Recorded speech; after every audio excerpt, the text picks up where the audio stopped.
Plusieurs milliers de personnes ont assisté dimanche à la mi-journée à un grand meeting de l'opposant historique Étienne Tshisekedi, rentré en fin de semaine dernière en République démocratique du Congo après avoir passé 2 ans en Belgique.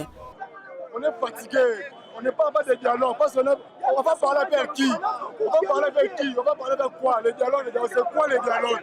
Les dialogues de qui?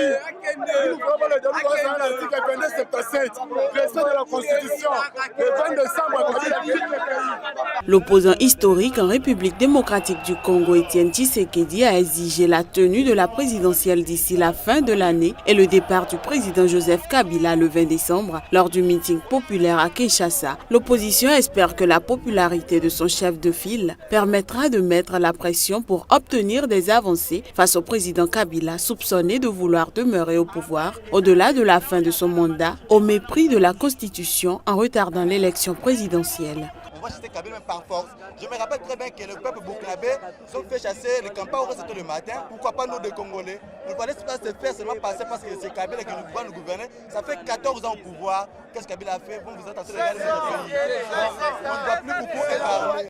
Étienne Tshisekedi a par ailleurs accusé de nouveau l'ex-premier ministre togolais Edem Kodjo, facilitateur désigné par l'Union africaine pour ce dialogue, qu'il a accusé de prendre parti pour Kabila. Edem Kodjo avait déjà rejeté cette accusation, la qualifiant d'injuste. En tout état de cause, le 20 décembre 2016, nous dirons tous au revoir à Joseph Kabila et nous inaugurerons une nouvelle ère telle que nous la déciderons au cours d'un vrai dialogue politique inclusif sans Kabila, a lancé Tshisekedi. Joseph Kabila est au pouvoir depuis 2001 et la Constitution lui interdit de se représenter.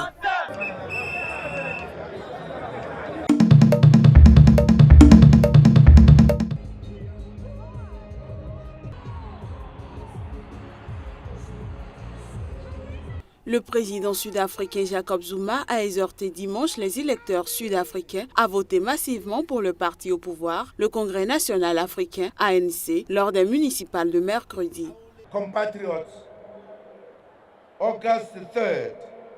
Mes compatriotes, le 3 août est un grand jour pour faire progresser le pouvoir du peuple. Vous devez être des millions à voter pour l'ANC et ainsi permettre à votre mouvement de continuer à améliorer le quotidien de notre peuple. Il faut dire que la campagne bat son plein dans le pays. Le chef de l'EFF, le parti de gauche radical sud-africain des combattants pour la liberté économique, Julius Malema, a exhorté les Sud-Africains à donner une chance à l'EFF lors d'un rassemblement à Polokwane. Rassemblement au cours duquel Julius Malema a dénoncé le coup faramineux de la campagne de l'ANC.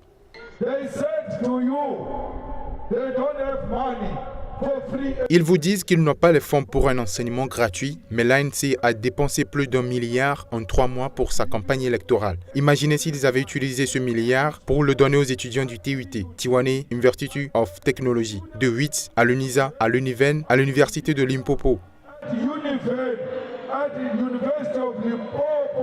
Le second mandat de Jacob Zuma, âgé de 114 ans, expire en 2019. La Constitution lui interdit de briguer un 3e mandat, mais l'ANC pourrait le remplacer avant les prochaines élections générales si le parti enregistrait une cuisante défaite aux municipales, soulignent plusieurs observateurs.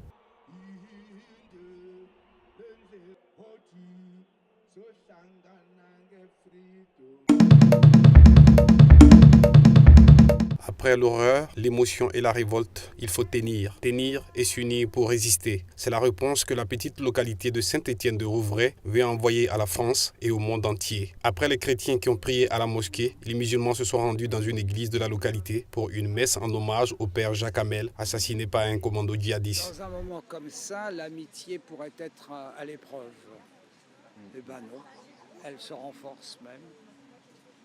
On se soutient, pas uniquement entre catholiques, on se soutient les uns les autres et ça c'est extraordinaire. D'ailleurs, je ne vais pas arrêter de le remercier.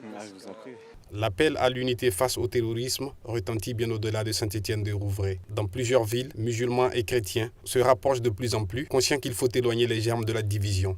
Ça crée un lien. En ce moment, on est plus dans la méfiance en France. Tout le monde se méfie de tout le monde. Et je pense que ça, c'est un message de paix et ça va permettre à toute la France de voir que les musulmans, catholiques, que ce soit des juifs, on est unis Et pour lutter contre Daesh et toute cette équipe-là, il faut tenir, quoi, simplement.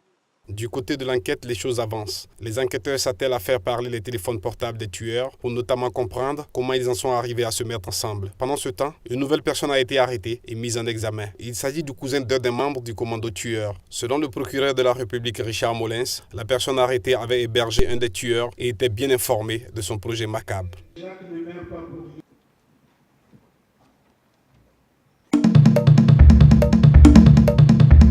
Elle s'appelle Yurika Koike et elle est le nouveau gouverneur de Tokyo. Élue dimanche, Mme Koike sera la première femme à diriger la ville de Tokyo pour un mandat de 4 ans. Cette politicienne expérimentée de 64 ans fut également la première femme ministre du pays. Elle aura la lourde responsabilité de superviser la préparation des Jeux Olympiques de 2020, plus de 50 ans après les précédents Jeux d'été de Tokyo en 1964. Je mènerai la politique de Tokyo d'une manière sans précédent. Ce sera le Tokyo que vous n'avez jamais vu, a-t-elle déclaré d'une voix cassée par 2 semaines de campagne. J'ai appelé à un Tokyo où chacun peut briller, des enfants aux personnes âgées et aux handicapés, afin que la vie de tous devienne meilleure, a-t-elle ajouté. Si les préparatifs des Jeux Olympiques restent une préoccupation majeure, Mme Koike devra aussi gérer une économie de la taille de celle de l'Indonésie, s'attaquer au lancinant problème du manque de crèches et continuer de préparer l'immense agglomération de 13,6 millions d'habitants à un possible tremblement de terre majeur.